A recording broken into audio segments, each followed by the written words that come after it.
datang di Yoman Podcast. Bertemu lagi nih dengan saya Raya selaku host podcast pada kesempatan kali ini. Nah, kita sudah kedatangan nih seorang narasumber kita yang merupakan salah satu rekan kita di divisi pemasyarakatan. Ia adalah seorang tim psikologi dari kantor wilayah Kementerian Hukum dan HAM Lampung. Ya, langsung saja nih kita sapa. Halo, selamat pagi Mbak Mariska. Apa kabar Mbak? Selamat pagi Raya, kabar baik alhamdulillah. Gimana kabar Raya? Alhamdulillah Mbak, baik juga.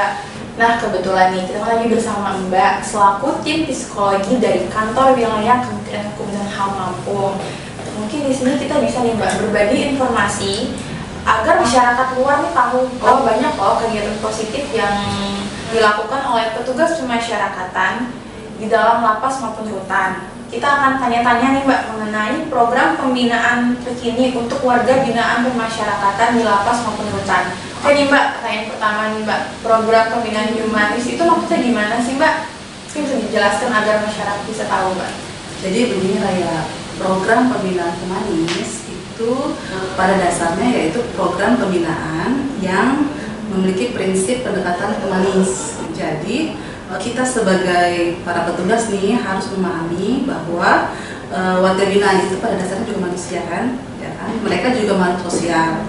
Jadi mereka memiliki kebutuhan dasar batinnya seperti misalnya kebutuhan untuk dihargai, kebutuhan untuk diayomi, butuh rasa aman, kemudian mereka juga butuh dukungan serta motivasi. Jadi ketika kita sebagai petugas sudah bisa memenuhi kebutuhan dasar mereka tersebut, maka yakinlah program pembinaan yang kita lakukan itu akan diterima positif oleh mereka dan akan berjalan efektif, begitu kira-kira ya.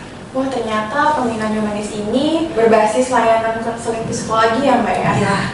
Oke, lalu Mbak, apa saja sih Mbak program pembinaan humanis di lapas maupun rutan khususnya di wilayah Kementerian Hukum dan HAM Lampung nih Mbak? Ya. Jadi pembinaan itu sendiri kan ada dua nih, kayak yang pertama kan pembinaan keterampilan, yang kedua pembinaan kementerian. Pembinaan keterampilan itu yaitu seperti yang kita tahu ya, berisi pelatihan keterampilan untuk warga binaan seperti pelatihan memasak, pelatihan jahit, ada juga yang mengelas, ada juga yang pelatihan membuat kopi dan lain sebagainya. Biasanya memang bekerja sama dengan dinas-dinas terkait gitu, yang ada kerjasamanya dengan lapas rutan. Tujuannya apa sih? Tujuannya yang nggak lain, nggak bukan adalah untuk meningkatkan skill warga binaan sehingga ketika mereka kembali ke masyarakat, mereka mempunyai modal keterampilan untuk bekerja. Jadi mereka tidak mengulangi kesalahan yang telah mereka lakukan. Nah, yang kedua ini pembinaan kepribadian. Pembinaan kepribadian itu dibagi lagi, ada pembinaan intelektual dan pembinaan rohani spiritual. Nah, pembinaan intelektual itu biasanya ada program belajar mengajar, kerja paket A, B, C bagi warga binaan yang putus sekolah, maka kita fasilitasi bekerja sama dengan dinas pendidikan untuk menyelesaikan kegiatan belajar mereka, ya kan? Kemudian ada juga kegiatan pramuka. Kegiatan pramuka itu untuk menambah wawasan kebangsaan tentang kehidupan bernegara para warga binaan. Banyak juga loh warga binaan kita yang nggak tahu Pancasila. Nah, di situ kita ajarkan. Kemudian kegiatan olahraga dan lain sebagainya.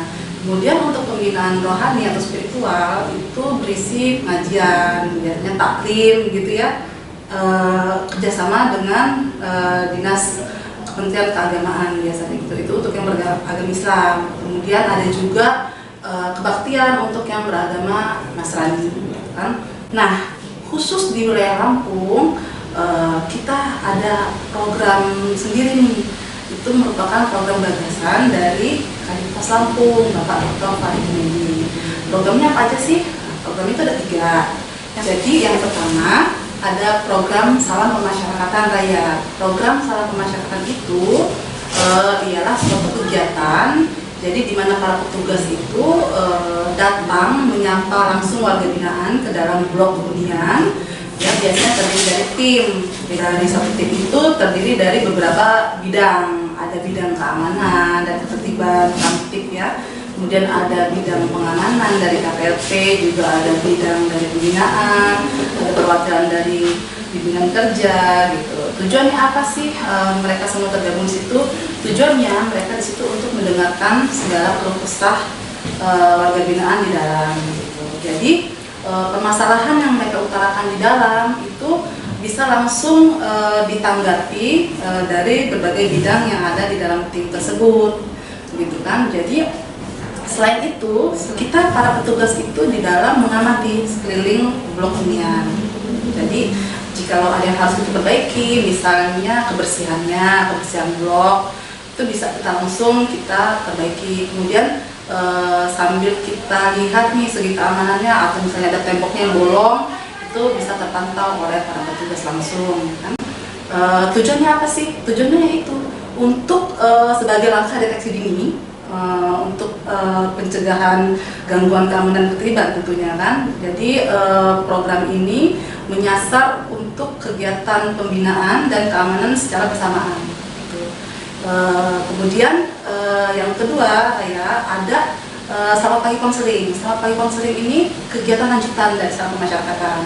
Jadi misalnya nih tim di dalam melihat ada satu atau beberapa warga binaan yang terlihat memiliki masalah yang berat atau mungkin depresi kah gitu kan, kelihatan tuh tanda-tandanya murung, diam, gak antusias diajak ngobrol, itu kan kelihatan. Nah itu bisa kita panggil, kita catat dulu kan namanya siapa, kita panggil ke ruangan dan kita berikan layanan konseling. Kemudian yang ketiga ada kegiatan laboratorium evaluasi kemasyarakatan, ya kan biasa kita singkat itu lab. Jadi lab ini sebenarnya gagasan masih baru ini ya. Kita lagi menjalankan sebagai pilot project itu di Lapas Perempuan Bandar Lampung. Kemudian nanti akan kita berikan juga di LPKA Bandar Lampung, Lembaga Pembinaan Khusus Anak ya. Jadi ini tempat kita untuk menganalisa permasalahan kita. Jadi semua permasalahan warga binaan itu bersama petugas nanti kita analisa, gitu, kita sampaikan di wadah ini. Jadi metodenya gini Raya, metode ini berkelompok. Jadi bahasa keren itu peer group gitu ya, rekan sebaya, kelompok rekan sebaya. Jadi terdiri dari 5-7 orang warga binaan satu kelompok dan didampingi oleh 3-5 orang petugas, baik itu asesor dan atau wali pemasyarakatan. Kegiatan ini untuk kita bersama-sama menemukan solusi dari permasalahan-permasalahan. Misal nih di antara warga binaan itu ada yang berkonflik, ya, disampaikan sama petugasnya. Nanti itu akan kita fasilitasi gitu. Jadi apa nih masalahnya? Kita temukan jalan keluar itu bersama-sama. Oke Mbak, wah banyak ya Mbak ternyata program pembinaan yang dilakukan di lapas maupun rutan. Dan menariknya di Kemenkumham Lampung ini ada loh 3 program pembinaan yang digagas oleh Bapak Kepala Divisi Pemasyarakatan, yaitu Bapak Dr. Farid Junaidi. Wah berarti program pembinaan yang digagas oleh Bapak Farid ini sangat bermanfaat sekali ya Mbak bagi warga binaan pemasyarakatan itu Mbak.